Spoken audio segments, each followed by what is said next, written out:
హైదరాబాద్ ఎయిర్పోర్ట్లో నటుడు వినాయకన్ అదుపులోకి తీసుకున్న ఆర్జీఐ పోలీసులు ఎయిర్పోర్ట్లో విధిలో ఉన్న సిఐఎస్ఎఫ్ కానిస్టేబుల్పై మద్యం మత్తులో చేయి చేసుకున్న నటుడు వినాయకన్. రజనీకాంత్ నటించిన జైలర్ సినిమాలో వర్మ పాత్రతో పాపులర్ అయిన వినాయకన్ సిఐఎస్ఎఫ్ కానిస్టేబుల్ ఫిర్యాదు మేరకు వినాయకన్ అదుపులోకి తీసుకున్న ఆర్జీఐ పోలీసులు.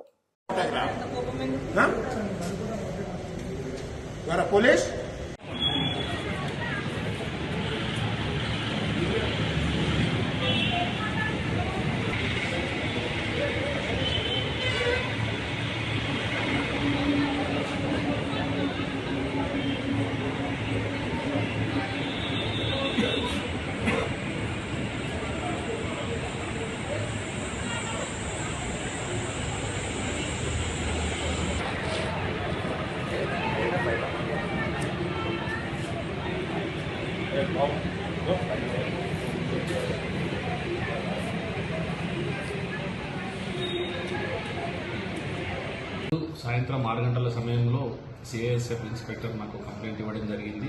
వాళ్ళు ఏంటంటే ఈ ఇండిగో 4:30కు వచ్చిన కొచ్చి నుంచి హైదరాబాద్ వచ్చిన ఇండిగో ఫ్లైట్లో ఈ వినాయకన్ అనే వ్యక్తి వచ్చిండు. ఆయన అక్కడి నుంచి ట్రాన్సిట్లో గోవా వెళ్ళాలి. దానికి సంబంధించి అదే టైంలో అతను కొద్దిగా ఇంటాక్సికేషన్ దాంట్లో తాగి ఉండి ఆ గేట్ స్టాప్ తోటి మిస్బిహేవ్ చేసిందని వాళ్ళు అప్లోడ్ చేయడం జరిగింది. అప్లోడ్ చేసి వాళ్ళకి కంప్లైంట్ ఇచ్చి సిఐఎస్ఎఫ్ వాళ్ళకి హ్యాండ్ ఓవర్ చేసింది. సిఐఎస్ఎఫ్ వాళ్ళు మాకు హ్యాండ్ ఓవర్ చేసింది. మేము ఎంక్వైరీ చేసినాం. అతను కూడా ఇంటాక్సికేషన్ కండిషన్లోనే ఉన్నాడు. దానికి సంబంధించి మేము ఈ సిటీ పోలీస్ యాక్ట్ కింద కేసు నమోదు చేసుకొని అది దర్యాప్తు చేస్తున్నాం. ఉన్నాడు, మధ్య మత్తులోనే ఉన్నాడు. ఇతను మలయాళ యాక్టర్.